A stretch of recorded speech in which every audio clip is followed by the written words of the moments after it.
Out here, every bend in the river feels like a new story waiting to unfold. Every cast you make holds the potential of hooking into a giant that most anglers only dream about. For 3 days, Tyler from Suns Out Fishing and I chased some of the biggest snook in Florida in one of its most unique fisheries.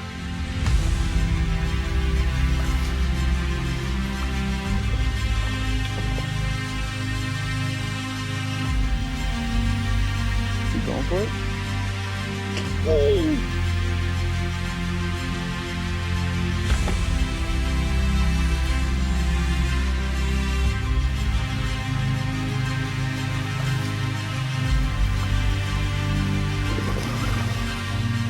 Let's freaking go, dude! Lights out eat. Lights out eat. What's going on, guys? We are on a big snook mission here. I'm out on Tyler's Mako 18 Backwater Edition. This is a very well-known area for one thing in particular, and that's big snook, especially while throwing topwater. So the goal for this video is to, one, break my lure PB of 37 inches and possibly break my overall PB of 41.5. There's a decent chance that we can make that happen in this video, so we're gonna start seeing if we can see any snook along these mangrove shorelines, start making some casts, hopefully get some topwater blowups for you guys. So we went in there, and my hope was, let's go in there and just throw topwaters. Let's throw topwaters until we basically force feed these fish to eat. And I started seeing fish right away. Like, it was so slicked out. They were waking on the surface and not in shallow water. Like, they had every opportunity to be below the surface, but they were just showing us exactly where they were. No, those are snook. Okay, look. Stand up here. I see him. You got him? Yeah. Okay. Go lead him. Okay, that could be good. Yeah, they didn't spook. Come on, Brent. Come on. Get after it, buddy. Get after it. Here comes one. Keep working it. I mean, nothing you could do there. Yeah. Presentation was great. Within the first, 10 minutes of us being in there, I'm like, this is about to be absolutely insane. Seeing legitimately hundreds of snook, vast majority of them over slot fish, and throwing topwaters at them, presenting them perfectly to these fish, and having them just outright reject it every single time, spooking away, or just like slowly sinking down, like not even bothered by it. It was like a little disheartening at the very beginning. You get so excited for these trips and you play out all the scenarios in your head, and when it starts off that way, it's almost a little demoralizing. Nobody likes rejection. And when you're getting rejected by fish after fish, and all that can run through your head is just one of you. Yeah. Just one of you come up and eat this topwater. As badly as we want to catch a topwater snook with a topwater plug, it's just not happening, and we're smart enough to throw in the towel and try something different. What we're gonna do is we're gonna go to the Old Faithful, the trusty mullet. Got my cast net right here. We're not giving up on the topwaters. Don't get it twisted. We're gonna probably try them again with some lower light, but for now we'll try something that we really think is probably gonna work. So let's get some bait. That bait mission led us to some really cool, unique areas that I didn't think we were gonna stumble across during this trip. There's nothing better than being out there, surrounded by fish, surrounded by nature. It was special, man. That looks like a spot that's like undisturbed for hundreds of years. That's the appeal. Like, that's what makes that spot so gratifying to fish. Like, you're not seeing buildings and you're not seeing tons of boats going by and jet skis. Like, you feel like you're ingrained in nature back there.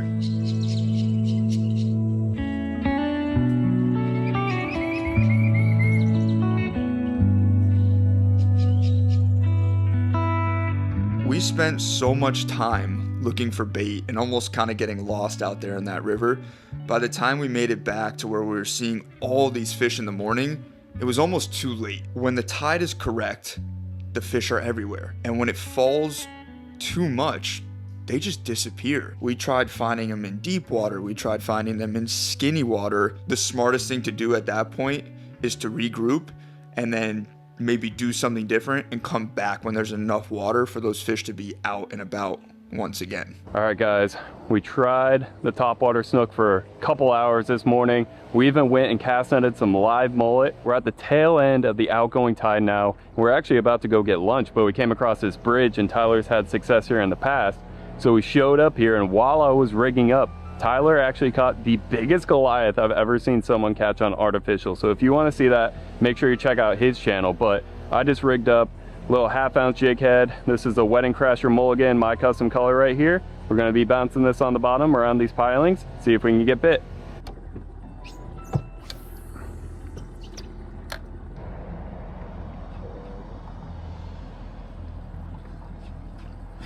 There you go. That's a good fish, right? Yep. Yep. Another grouper? No, that's a snook. That's got to be a grouper, dude. Grouper? Yeah. Crazy, dude. I don't know, just tell me what you need me to do. He's going to these pilings. Okay. Kind of in a weird spot, like you kind of... He might be, yeah, he's inside. Okay. No, he's on the piling. He's hold on. Yeah. I thought he was coming out this way. I thought he was too. I think that was a snook. I don't think that was a grouper. Next time, if you feel him on the pine, just go completely slack and I'll get around that way. Yeah, it was like not even 2 seconds. All that happened so fast. Well, first bite of the day. I mean, I haven't hooked anything today, but if I had to guess, it felt like another Goliath, but could have been a big snook. But let me retie and get another bait in there, because I think that was like my second cast, so it's a good sign. I feel like we pounded that. Those two pretty good.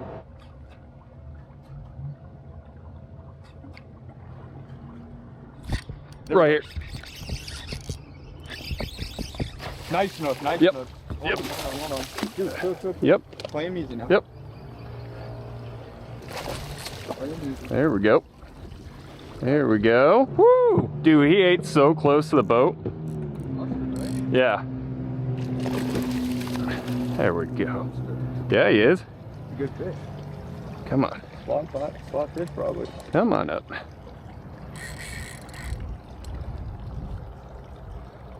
Means we should back up a little bit, I think.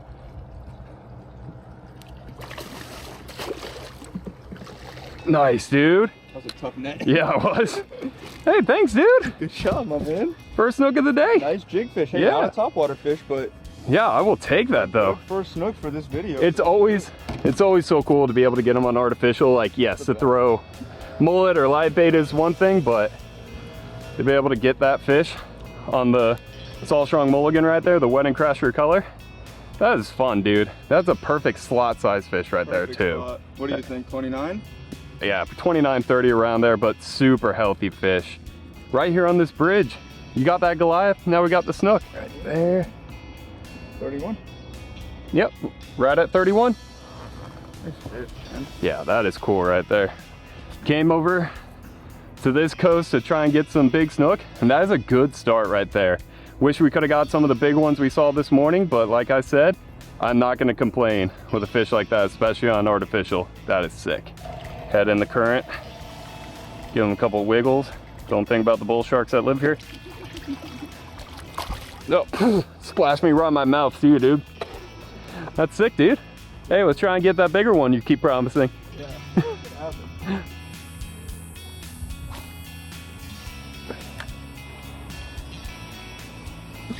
There it is. Coming right to us, little guy. That's not a common snook. No? Yeah, no, it's not. It's either a fat or a sword spine. Sword spine? That's cool. That might be honestly my first sword spine I've ever caught in my life. I've caught tarpon snook before, but yeah, look at that.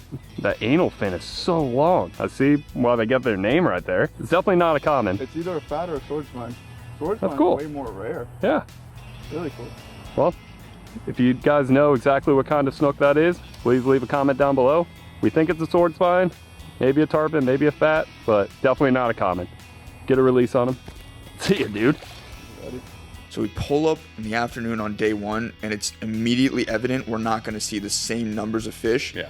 And it became apparent that if we did want to catch a fish at the end of the day on day one, we had to take complete advantage of any opportunity we got. Tyler was able to cast net some beautiful mullet. I think we got about 8 mullet in a live well right now.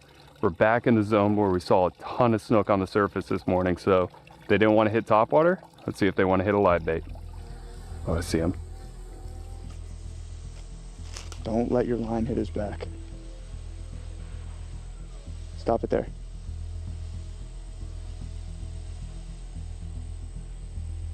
Is he going for it? Oh, he's on it. He's trying to eat it. Oh no, it's right here. He's on it. He can't see it. Oh, he's got your hook. He's got your hook. No, he's just in my line. Here. Oh, dude, he won. Oh, he tried to eat the topwater. He's on topwater. Oh my God. Reel the mullet. Put it right here. Put the mullet right here. Stop it. Stop it. He's spooked. Dude, that scared the bejesus out of me. You spotted a fish because you're standing up on the cooler. You had a little bit better visibility. You spotted this one fish hugging the mangroves pretty tight. Yeah, I got him. Damn it. Should I get the mullet in there? Yeah. You know where you're going? Just in that pocket. No. His head, I would put the mullet like in line with this marker thing. Okay.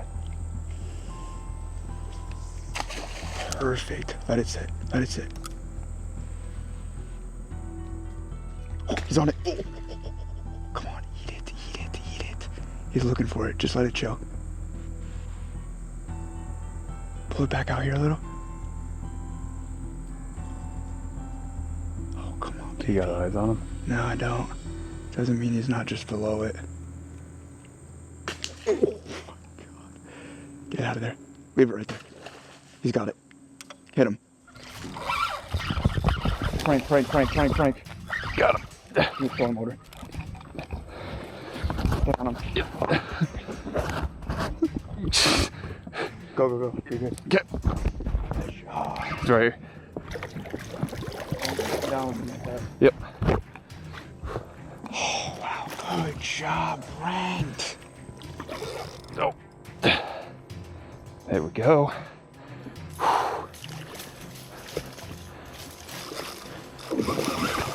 Come on. They're low.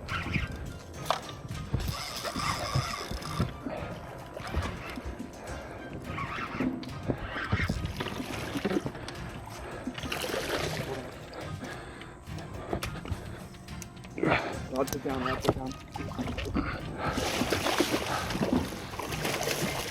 Let's freaking go, dude. Lights out eat. Lights out eat. Oh my God. Dude, what a good job, Brent. Been out all day. That was the fish we were looking for all freaking day. I wanted to put Brent on big snook so bad. He doesn't catch a lot of big snook where he's from. One of the major goals for this video is for Brent, or for this trip, is to get Brent his PB snook, and this one didn't quite make it, but it's a freaking No, that's a good one. It's the biggest one I've caught in a while. Let's show her off. It's like a 37-inch fish. Yeah. Only goes to 36, a little bit over that. We're calling it 37. That right there. It's a fish we've been after all day. We have seen so many snook of this caliber and even some bigger ones than this. And they just haven't wanted to play until we came back here on this evening with these mullet, and they are starting to pipe them. That was good eyes by Tyler on that one. He spotted that fish, told me right where to cast. That mullet worked perfect. She tried to hit it at least 3 times there. That was awesome. That's a gnarly looking fish. It is. It's kind of beat up. Definitely been caught before, but I will take that. If you look, this eye too on this side is like fogged up. A little blind. Maybe that's why I took her 3 times. Man, it just feels so good to finally get a hook into one. This was our target. We do want to try and get some on topwater lures. That's a real goal of this trip, but I'm not going to complain. The first day here, getting a fish of this caliber already. Want to make sure she's fully ready to go. Oh, yep, she's kicking.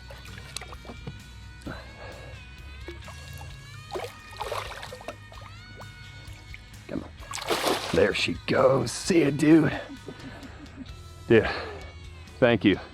Thank you for taking me out here. So happy to see you get that one. I feel so good. It's Now, only day one, my man. There's more in store. only day one, and now it just motivates me even more. Try and get one on the top water. Yeah, we're gonna do it. Let's do it, dude.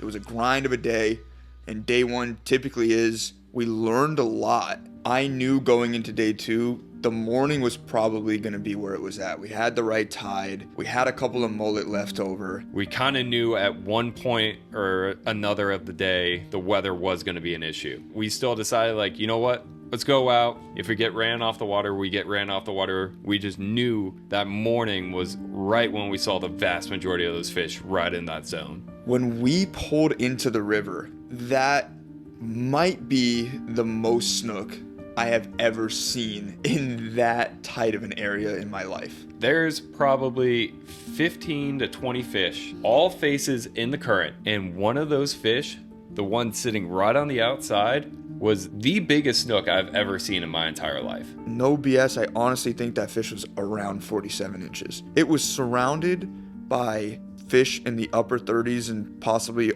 in that 40-inch range, and it dwarfed them. Yeah. Oh my God, there's like 10 fish in a line right there.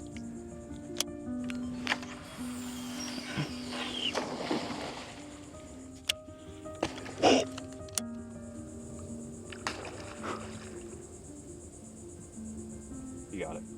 No, not yet. Oh, yeah, I did. No! Pulled hook. Oh, I should have had a circle on. No way. Dang it. That was a monster. My mission for the day was to get a topwater fish, so I was not going to put down that topwater until I got a fish in the boat. Yeah, we could just run back and look. Right up in there, I just saw one. Oh, yeah. Yeah, it's a big fish. Get him. I don't actually like see him right now though, so if you actually see him, get a cast. I thought I did, now I don't. I saw the wake. I'll just get one in there.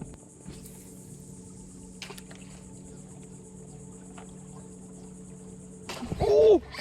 Got him! Go! Got him! Yeah. Oh my God, just...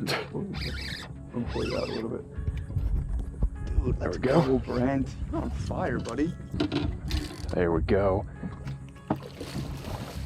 Nice fish on top water. I honestly didn't think I was recording for the E, but I just checked and I was. Let's go.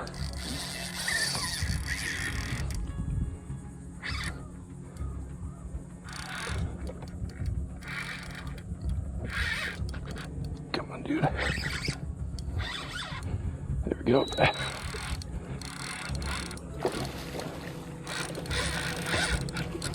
Pull you out. He's trying to get me in there. Okay. Now we're good. Woo! It's hooked weird. Great. But like, a little weird, but good though. Oh, but he is under the gill plate. yeah. As long as the storm doesn't hit us.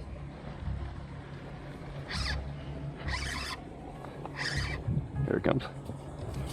Oh, that was so bad.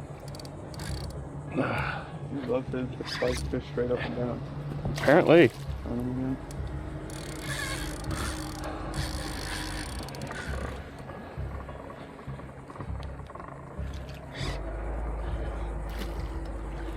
Good. Let's go, dude. That fish is probably shorter than the fish you caught yesterday, but it Yeah. feels heavier. Dude, that's a healthy looking one. Healthy. Good job. That's awesome, dude. On top water. We've been throwing top water for 2 days now. And then we've been getting rejected left and right. A day and an hour. A day and an hour. That's a good way to put it. But we have been rejected non-stop on the top water. To finally get one to commit like that is so freaking sweet.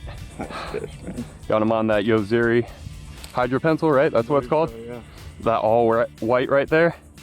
That is a beautiful fish. The one I caught yesterday, the bigger one, was pretty beat up. This one is picture perfect right there. Probably another slot fish, maybe a little over. Over. You wanna get a measure? Yeah, we can. Nice 35-inch over slot snook right there on the top water. It's close to my lure PB of 37, but we have seen some fish this morning that are some of the biggest snook I've ever seen in my entire life. So it's a great sign that we got one on top water. Might get some mullet here soon, try some different techniques, but the amount of fish that we're seeing today is insane. I feel like this could be a lights out day that we're gonna have here. Get a release on this beautiful fish. Tide's starting to go out. Getting some current here at the spot. Oh, she was ready to go pretty quickly. That's a great sign.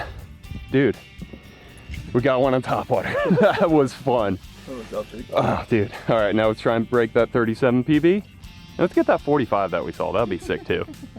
One thing about South Florida in the summertime is the storms, and it's inevitable, especially when it comes to trying to film a YouTube video. The fish are always camera shy, and the storms are always prevalent, and they're gonna make an appearance. Luckily, we have this Scanstrut wireless phone charger on the boat, so we kind of have the radar open at all times, keeping an eye on the weather. There was a big storm rolling in, and I think we only had about an hour to make something happen. I was just making blind casts around while you were really trying to sight fish, like find these wolf packs. That was what I kept calling them this entire time, these wolf packs of these overslot snook that are going around. I'm just kind of throwing some blind casts around, just kind of exploring the area. I cast up a little too far. I cast up a little too far, and my top water gets a little hung up on this tree. So I give it a nice little pop, and it does come out. And I just start working it. There's a fish on you. Shark? Oh, I think it's a nice snook, bro. Go back in there. That was a shark. You see him? Yeah, well, he was chasing it out. I had a feeling there was going to be fish over here. That was a real one. That would have been your PB artificial snook. That was a fish. That was probably close to that 40-inch mark, which, like you said, would have crushed my 37 PB on artificial. It's cool to get them to commit like that, but it just sucks when it doesn't, like, actually get you a fish in your hands. The storms then really did roll in on us. We're thinking we're not going to get back on the water because we're looking at the radar, and it's basically saying it's going to rain till 4 or 5 p.m. By the time that happens, the tide's no good. I'm thinking we're 2/3 of this trip is done. You know what I mean? 2 out of the 3 days are over, and I don't have a nice snook to show for it. My mind starts getting a little bit negative, if I'm being honest. At that point, I'm thinking, shoot, like 67% of this trip is over and I haven't made anything happen. And I start to feel like, not a failure, but I feel like I failed. Like, I feel like I've been failing the last couple of days. Day 3, we get an early start. We run to a zone where we think there's gonna be bait. And thankfully, we found bait. Bait was everywhere. It only took a couple cast net throws to have a live well full of perfect size mullet. Like you were talking about the sizes, and some were too big, some were too small. These ones that we're able to get were absolutely right in that slot of being perfect size bait for these snooks. So that immediately fired me up.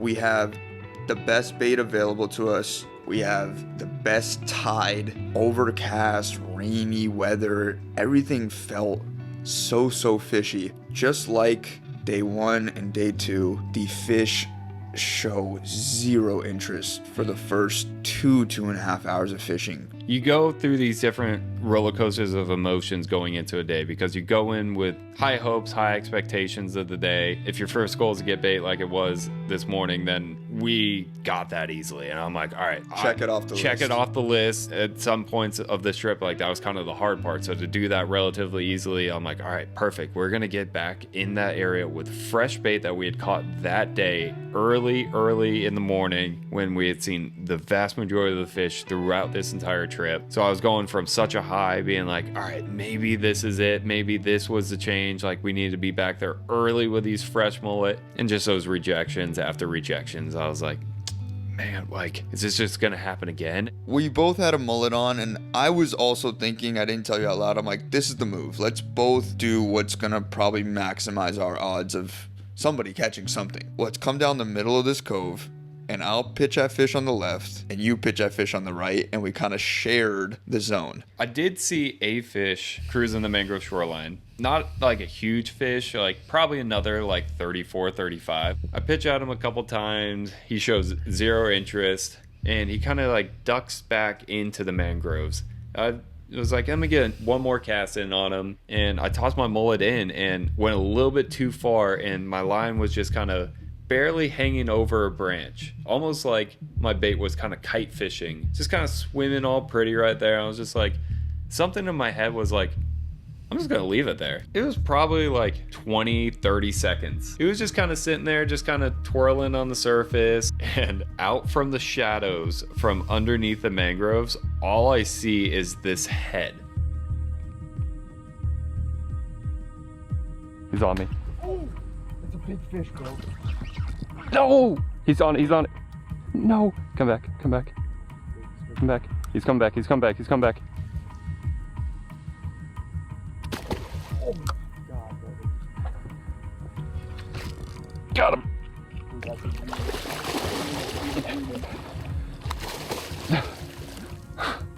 Dude, the mullet was stuck on the tree branch, so I left it there, and he came out from the mangroves. I never saw that fish.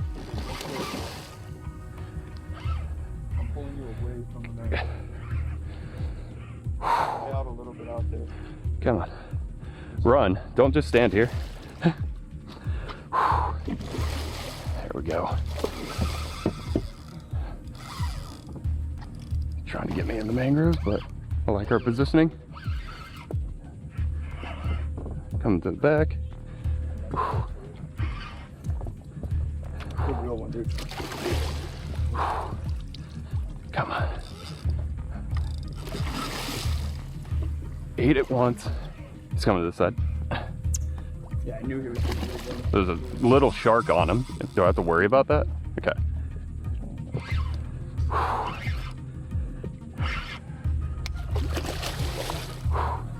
40, that's a 43 right there. That's my guess. Maybe 42. 2. That's a freaking chunky one. Look at the head on that thing. Yeah, he's got a massive head. Oh my God. Had the mullet on the tree branch. And it was just kind of sitting there, just kind of wobbling.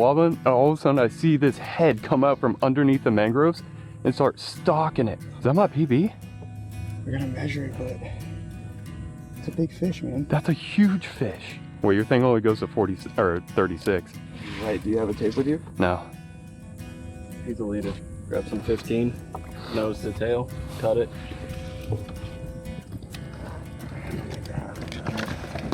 Got it? Yeah. 2. Right there, I can cut it right at the end. I'm shaking, dude. That right there is a big snook on the live mullet. Had it on the branch right there. It was kind of stuck on the tree. And this snook came out from the mangroves. I never saw this fish. Beautiful fish. We don't really have a good way to measure it. His board only goes to 36, but we just cut some leader to the length of this fish, so we'll measure that afterwards. 41.5 would break my PB. This is very close. This might be a PB right here. That is sick. The snook has a messed up eye on one of its sides. It's crazy looking. So now we got the trolling motor going, getting some current over its gills, moving her back and forth, helping her break up any of that lactic acid from the fight. She's clamping down on my thumb good, which is a great sign.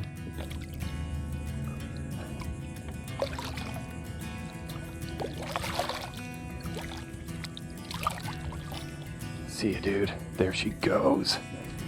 Hey. Yeah, man. Thank you. Going in for the hug. Love. Going in for the hug. Thank you, man. Glad we could get you on one like that. Yes. I think that's gonna be a PB. Yeah. You guys watching will know by now if it was or not, but I think it is. Either way, great way to end this trip right here. Live mullet, clapped it twice, missed that first one, pulled it out of its mouth and it was still so fired up on it, came back again, hit it right by the boat, fought it, didn't get in the mangroves or anything. Absolutely perfect. Yes, man. When you told me that you had the shakes from that fish, that's when it set in for me, like how special that fish was for you, and that made me feel really good that you were so pumped to get that fish. I was like, that's freaking awesome. Yeah. Now it felt like all the pressure is off of you and all the pressure is on me to make something happen. By now, like, my confidence is really starting to dwindle because we're really running low on time. We're running low on bait. I look at you guys and I feel so bad that I basically set a criteria for the rest of the day. One of 3 things is gonna happen. Either we're gonna run out of bait, which we had 4 in the well, or we're heading off the water by 2:30, or I'm gonna catch a big fish. One of those is gonna happen, and that's when this day is gonna be over and everybody can head home and be with their families. I think Andrew said, I know what's gonna happen. And I go, what? And he goes, we're gonna leave at 2:30. And I'm like, come on, man, have a little faith in me. And we keep fishing, and at this point, it's probably 2:15. Mm-hmm. I grabbed the last bait out of the well. We go to a completely different zone that I've never fished in this river. We're in this super shallow water. I think I see a fish underneath a mangrove tree. Looking back on it, like, it definitely wasn't. It was just some kind of wishful thinking. But I make the cast anyway. I'm like, whatever, screw it, you know? I'm like, it's over. Like, we gotta go. I still don't even know how it happened. It feels so divine. It's like the perfect word for it. There's 3 fish right here. Hold on. Where are they? Should I move Just, away? no, just stay still. Oh.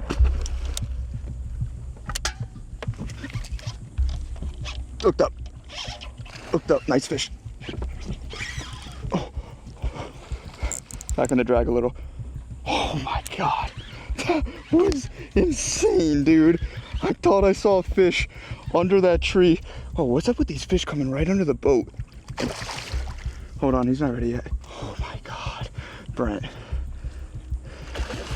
Oh my God. Dude, I'm losing my mind on this fish right now.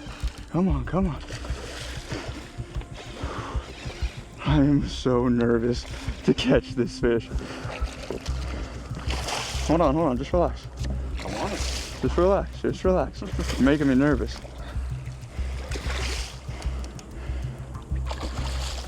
Steady, chill energy. Here she comes. You freaking love waiting till the last second, dude. You're an animal! Oh, that was perfect. That was neat. Oh, Is this a dream? I feel like none of you at home are even gonna understand what just happened. Like, we put a timer. What time is it? Look at your phone, and we'll get this fish. 2:27. 2:27. It's 2:27. I don't know if I have the audio clip. I gave us 3 scenarios: catch a giant fish by 2:30, run out of bait. What was the third one?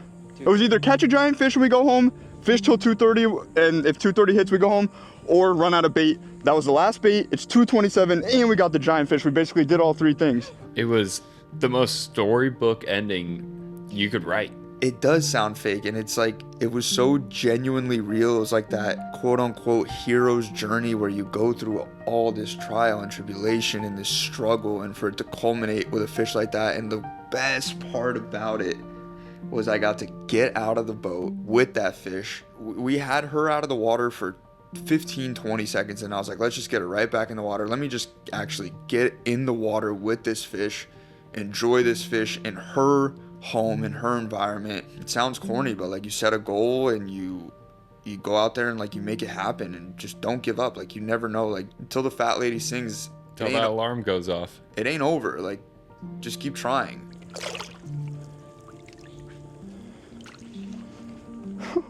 Let's go, baby. Oh, that is such a great feeling. Waiting till the last second on these trips. That's what I do, bro. It's all about the story. It's not it's all about the journey and the final moment. And I really couldn't have asked for a better one than that. Dude, let's go. Great job. The tale of both of our trips are very different, but we both came out of this trip happy. And boy, was I glad, because we had about an hour car drive back, and I'm like, dude, if he doesn't catch this fish, it's about to be a quiet car ride. But no, dude, we were just so happy. Everyone was in such a great mood at the end, and you could not have wrote just like a better ending to the entire trip.